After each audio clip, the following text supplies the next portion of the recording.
Hi students, today I will be teaching you linear equation. ये linear equation class 7 और 8 दोनों students के लिए बेनिफिशियल है। क्लास 7 में जो linear equation है सेम स्टैंडर्ड का क्लास 8 में भी है, पर वो 7 और 8 दोनों में इसलिए दिया हुआ है ताकि वो प्रैक्टिस करते करते आप कंप्लीटली सीख जाएं, इसलिए वो रिपीटेड है। इसलिए क्लास 7 का जो स्टूडेंट्स है वो क्लास 8 का बुक भी चाहे और मेहनती हैं तो कर सकते हैं, और 8 वाले जो अभी गए हैं वो अगर सही से नहीं सीखे तो 7 वाला ही बनाइए, और नहीं तो 8 का बुक भी आप कर सकते हैं। मैं एक्सरसाइजेस भी बाद में दे दूंगा दोनों का, और आप उससे बनाने का कोशिश करेंगे। Now linear equation. Linear equation, linear means straight. आप जैसी मोशन पढ़ते हैं तो linear motion, straight line motion. तो लीनियर इक्वेशन उसको कहते हैं जो जिसका ग्राफ जो है जब हम ड्रॉ करेंगे तो स्ट्रेट लाइन आएगा। ये आप आगे क्लासेस में पढ़ेंगे। अब इतना जानेंगे कि लीनियर इक्वेशन हैविंग पावर 1, जिसके वेरिएबल का पावर 1 हो वो लीनियर इक्वेशन कहलाता है। अगर वेरिएबल का पावर 2 हो तो क्वाड्रेटिक इक्वेशन हो जाएगा, पावर अगर 3 हो तो क्यूबिक हो जाएगा, बाई क्वाड्रेटिक हो जाएगा, इस तरह से हो जाएगा। अभी हम लोग जो है वो लीनियर इक्वेशन पढ़ेंगे जिसका पावर 1 होगा। अब लीनियर इक्वेशन एक तरह से फॉर्म ऑफ बैलेंस कहेंगे हम। जैसे मान लीजिए कि ये तराजू है, तराजू का दो पलड़ा होता है, एक होता है राइट हैंड साइड और दूसरा होता है लेफ्ट हैंड साइड। ये RHS और ये LHS, ये दोनों बराबर है। अगर ये दोनों बराबर है तो मैं इस दोनों में सेम चीज ऐड करूं तो भी क्या रहेगा, बराबर। दोनों से सेम चीज सब्ट्रैक्ट करूं तो भी क्या रहेगा, बराबर।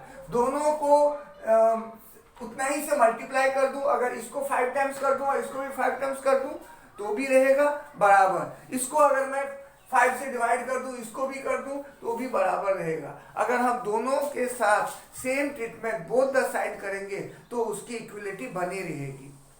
हम लोग इसमें जनरली जो कुछ प्रॉब्लम्स है वो सॉल्व करना सीखेंगे।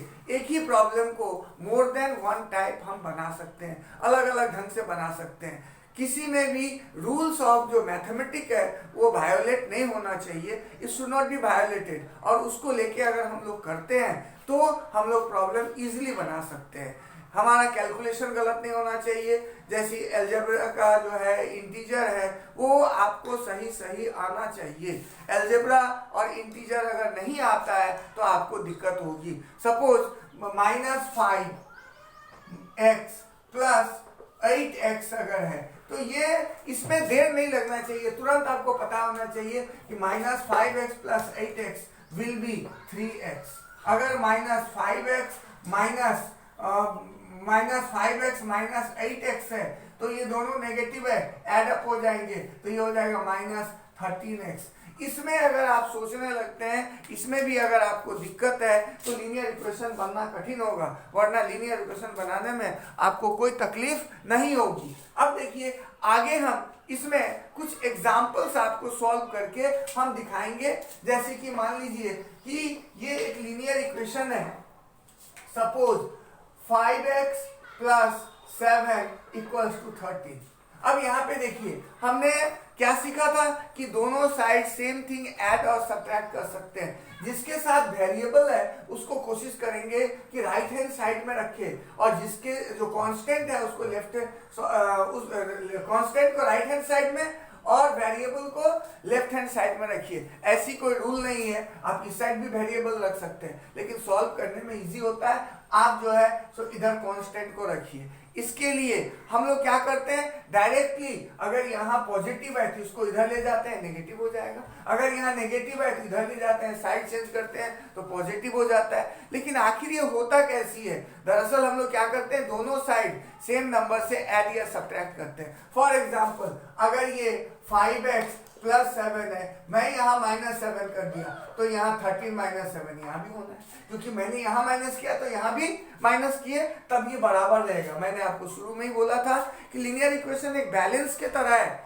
जिसको बोथ साइड सेम ट्रीटमेंट करने पे इक्वलिटी साइन में चेंजेस नहीं होगी। तो यहाँ पे क्या हो जाएगा, ये +7 -7 कट जाएंगे और 5x इक्वल्स टू 13 - 7 और 5x इक्वल्स टू 13 माइनस 7 कितना हो गया, तो हम देखेंगे ये 6 हो गया, 5x इक्वल्स टू 6 हो गया। अब और x इक्वल टू क्या हो गया, 5x को दोनों साइड हम लोग क्या करेंगे, 5 से डिवाइड कर दिया मैंने, ये 5 कट गया और x इक्वल्स टू क्या हो गया, 6/5।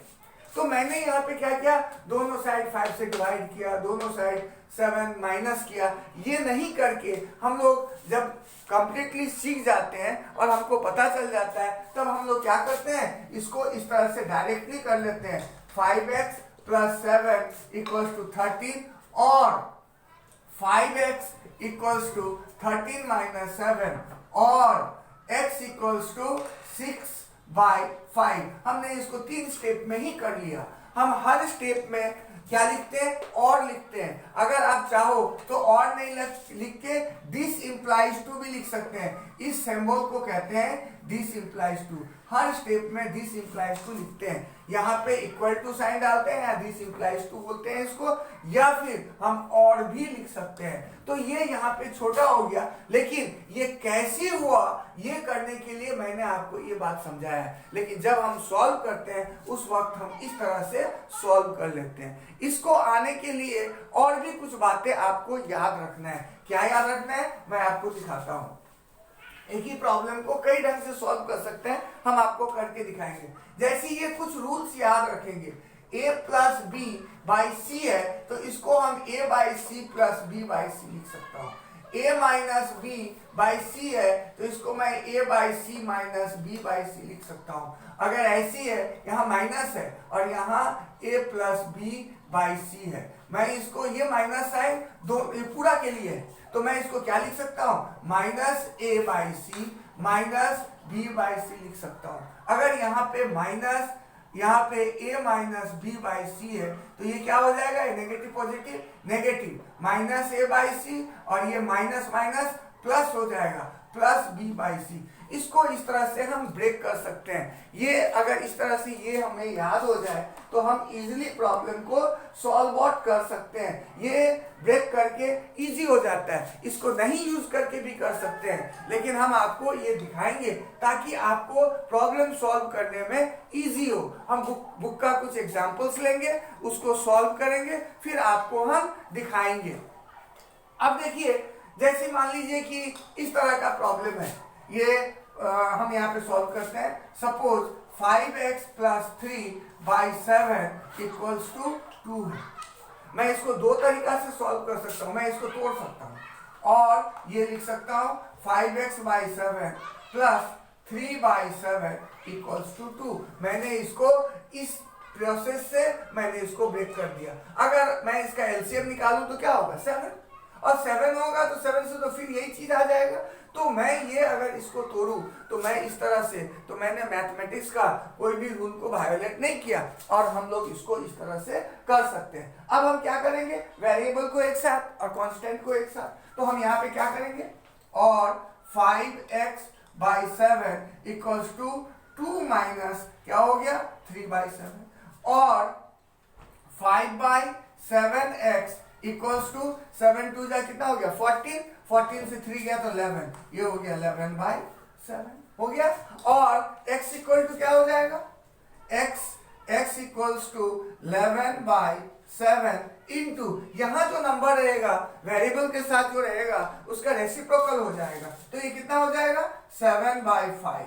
ये 7 7 कट गया, x इक्वल्स टू 11/5 आंसर हो गया। हम लोग इसको इस तरह से भी कर सकते हैं। दूसरा तरीका, हम सेम प्रॉब्लम को बिना ऐसी तोड़े भी कर सकते हैं। सपोज ये 5x प्लस 3/7 इक्वल टू 2 है। यहाँ पे कुछ नहीं है, ये एज ए होल एक फ्रैक्शन है, हम क्रॉस मल्टीप्लाई भी कर सकते हैं। और 5x प्लस 3 इक्वल्स टू 7 2 जा 14 और 5x इक्वल्स टू 14 माइनस 3 और 5 और x इक्वल्स टू 14 माइनस 3 11, 11/5। इस केस में भी सेम आंसर आया।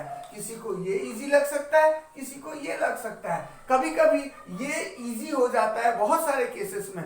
तो अगर ऐसी बनाने में दिक्कत होता है तो हम ऐसी भी यूज कर सकते हैं, एज यू विश। इसके बाद हम आगे क्लास में आपको और एग्जाम्पल्स जो है सॉल्व करके बुक से प्रॉब्लम्स लेके सॉल्व करके हम दिखाएंगे। आज इतना ही, अगला क्लास में मैं फिर से दिखाता हूँ।